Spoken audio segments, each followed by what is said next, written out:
The governor of the Central Bank of Kenya, Dr. Patrick Njoroge, has come to the defense of the government when it comes to the increased borrowing that has taken place during the COVID-19 pandemic. Here's Alex Mwangi with more details on that, as well as other highlights from the governor's post-monetary policy committee meeting press brief. In the face of a pandemic of the magnitude of COVID-19, Kenya has had to borrow more than usual to help stabilize the economy and fight the pandemic. That borrowing has taken the country's public debt level closer to the 2/3 mark of GDP. The most recent data that we have is end June, and that had increased to 64.6% of GDP.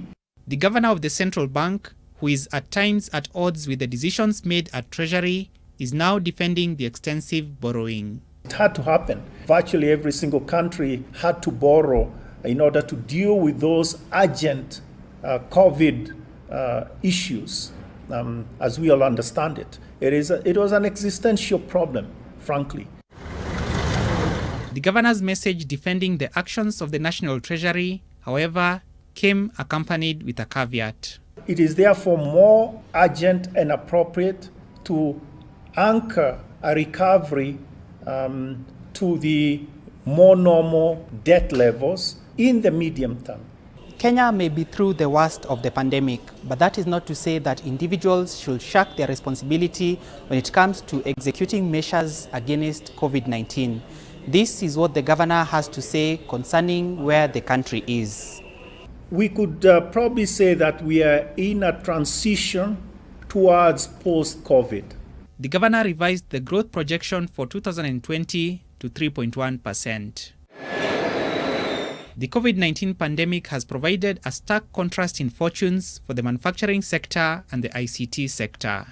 Manufacturing, we expect it to grow during the year, that's in 2020, by about 2.6%. The ICT sector has been sort of one of the sectors that backbone, let's say, of how we have operated during this period of the COVID-19 period. We have conservatively estimated it at 12.8%. The governor has poured cold water on concerns about the weakening shilling, pointing out that although it has lost ground, the magnitude of the loss when compared to other currencies should not raise a red flag. Alex Mwangi, NTV.